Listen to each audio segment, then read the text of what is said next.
जाफर को कि आपको सिर्फ इतना करना है कि युद्ध जिस दिन शुरू होगा उस दिन आप अपने 18,000 सिपाहियों को कहिए कि वो मेरे सामने सरेंडर कर दें बिना लड़े। मीर जाफर ने कहा कि आप अपनी बात पर कायम रहोगे, मुझे नवाब बनाना है आपको।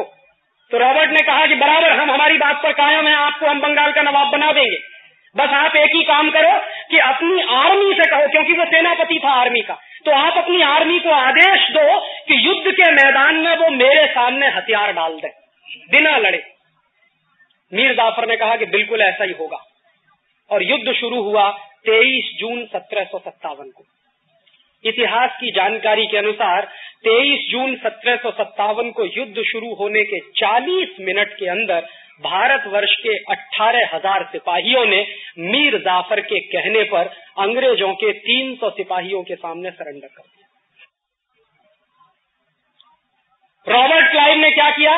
अपने 300 सिपाहियों की मदद से हिंदुस्तान के 18,000 सिपाहियों को बंदी बनाया, और कलकत्ता में एक जगह है, उसका नाम है फोर्ट विलियम, आज भी है, कभी आप जाइए उसको देखिए। उस फोर्ट विलियम में 18,000 सिपाहियों को बंदी बनाकर ले गया। 10 दिन तक उसने भारतीय सिपाहियों को भूखा रखा, और उसके बाद 11वें दिन सबकी हत्या कराई। और उस हत्या कराने में मीर जाफर रॉबर्ट क्लाइव के साथ शामिल था। उसके बाद रॉबर्ट क्लाइव ने क्या किया? उसने बंगाल के नवाब सिराजुद्दौला की हत्या कराई मुर्शिदाबाद में, क्योंकि उस जमाने में बंगाल की राजधानी मुर्शिदाबाद होती थी, कलकत्ता नहीं थी। सिराजुद्दौला की हत्या कराने में रॉबर्ट क्लाइव और मीर जाफर दोनों शामिल थे, और नतीजा क्या हुआ? बंगाल का नवाब सिराजुद्दौला मारा गया। जो ईस्ट इंडिया कंपनी को भगाने का सपना देखता था इस देश में, वो मारा गया, और जो ईस्ट इंडिया कंपनी से दोस्ती करने की बात करता था वो बंगाल का नवाब हो गया, मीर जाफर। इस पूरे इतिहास की दुर्घटना को मैं एक विशेष नजर से देखता हूं। मैं कई बार ऐसा सोचता हूं कि क्या मीर जाफर को मालूम नहीं था कि ईस्ट इंडिया कंपनी से दोस्ती करेंगे तो इस देश की गुलामी आएगी? मीर जाफर जानता था इस बात को। मीर जाफर बराबर जानता था कि मैं मेरे कुर्सी के लालच में जो खेल खेल रहा हूं, उस खेल में इस देश को सैकड़ों वर्षों की गुलामी आ सकती है, ये वो जानता था। और ये भी जानता था कि अपने स्वार्थ में, अपने लालच में मैं जो गद्दारी करने जा रहा हूं इस देश के साथ, उसके क्या दुष्परिणाम होंगे वो भी उसको मालूम थे। लेकिन इस होता कि हम 1757 ऐसा सोचता हूं कि गुलामी से आजाद हो जाते, क्योंकि 18,000 सिपाही हमारे पास थे और 300 अंग्रेज सिपाहियों को मारना बिल्कुल आसान काम था हमारे लिए। हम 1757 में ही अंग्रेजों की गुलामी से आजाद हो जाते, एक बात। और दूसरी बात, ये जो 200 वर्ष की गुलामी हमको झेलनी पड़ी 1757 से 1947 तक की, और उस 200 वर्ष की गुलामी को भगाने के लिए 6 लाख लोगों की जो कुर्बानियां हमको देनी पड़ी, वो बच गया होता। भगत सिंह, चंद्रशेखर, ऊधम सिंह, तात्या टोपे, झांसी की रानी लक्ष्मीबाई, सुभाष चंद्र बोस, ऐसे ऐसे नौजवानों की कुर्बानियां दी हैं। ये कोई छोटे मोटे लोग नहीं थे। सुभाष चंद्र बोस तो आईसीएस टॉपर थे। ऊधम सिंह चाहता तो अय्याशी कर सकता था, बड़े बाप का बेटा था। भगत सिंह और चंद्रशेखर की भी यही हैसियत थी, चाहते तो जिंदगी की जवानी की रंगरेलियां मनाते और अपनी नौजवानी को ऐसे फंदे में नहीं फंसाते। ये सारे वो नौजवान थे जिनका खून इस देश के लिए बहुत महत्वपूर्ण था।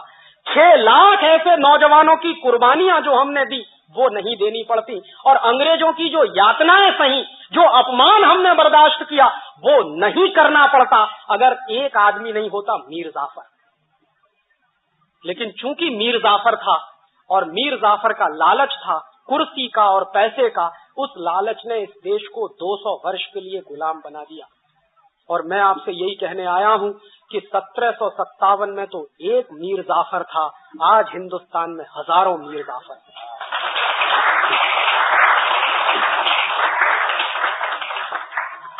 जो देश को वैसे ही गुलाम बनाने में लगे हुए हैं जैसे मीर जाफर ने इस देश को गुलाम बनाया।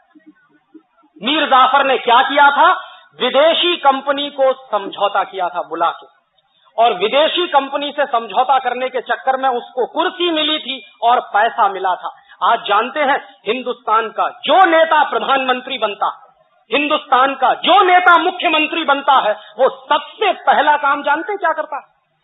प्रेस कॉन्फ्रेंस करता है और कहता है विदेशी कंपनी वालों तुम्हारा स्वागत है, आओ यहां पर। और बराबर इस बात को याद रखिए, ये बात 1757 में मीर जाफर ने कही थी ईस्ट इंडिया कंपनी से कि अंग्रेजों तुम्हारा स्वागत है, उसके बदले में तुम इतना ही करना कि मुझे कुर्सी दे देना और पैसा दे देना। आज के नेता भी वही कह रहे हैं, विदेशी कंपनी वालों तुम्हारा स्वागत है। और हमको क्या करना? हमको कुछ नहीं, मुख्यमंत्री बनवा देना, प्रधानमंत्री बनवा देना, 100-200 करोड़ रुपए की रिश्वत दे देना, बोफोर्स के माध्यम से हो या एनरॉन के माध्यम से हो, हम उसी में खुश हो जाएंगे, सारा देश हम आपके हवाले कर देंगे। ये इस समय चल रहा और इतिहास की वही दुर्घटना दोहराई जा रही है जो 1757 में हो चुकी। और मैं आपसे मेरे दिल का दर्द कह रहा हूं कि एक ईस्ट इंडिया कंपनी 200-250 वर्ष इस देश को गुलाम बना सकती है, लूट सकती है, तो आज तो इन मीर जाफरों ने 4000 विदेशी कंपनियों को बुला लिया। आपको मालूम है, इस देश में रोज समझौते होते हैं विदेशी कंपनियों से, और दरवाजा खोलकर विदेशी कंपनियों को ऐसे बुलाया जा रहा है जैसे वही अब इस देश के भाग्य का निर्धारण करेंगे। और इसमें हर एक पार्टी शामिल है। मैं किसी पार्टी का नाम नहीं लेना चाहता क्योंकि मंदिर की पवित्रता का मुझे ध्यान है। ये सब चोर और मीर जाफरों की औलाद है, जो पार्टी वाले हो, किसी का नाम लेने की जरूरत नहीं। सत्ता में जब नहीं रहते हैं तो विदेशी कंपनियों का विरोध करते हैं, और जैसे ही कुर्सी मिल जाती है सबसे पहला काम विदेशी कंपनियों को बुला के उनके सामने साष्टांग दंडवत प्रणाम करके समझौते करते हैं। और कोई भी एक नेता इस देश का अपवाद नहीं है। हर पार्टी को इस देश में राज चलाने का मौका मिला है, किसी को कम किसी को ज्यादा, और हर पार्टी ने एक ही सबूत दिया है, विदेशी कंपनियों को ज्यादा से ज्यादा बुलाओ। जानते क्या होता? महाराष्ट्र में अभी एक नाटक और तमाशा होके चुका।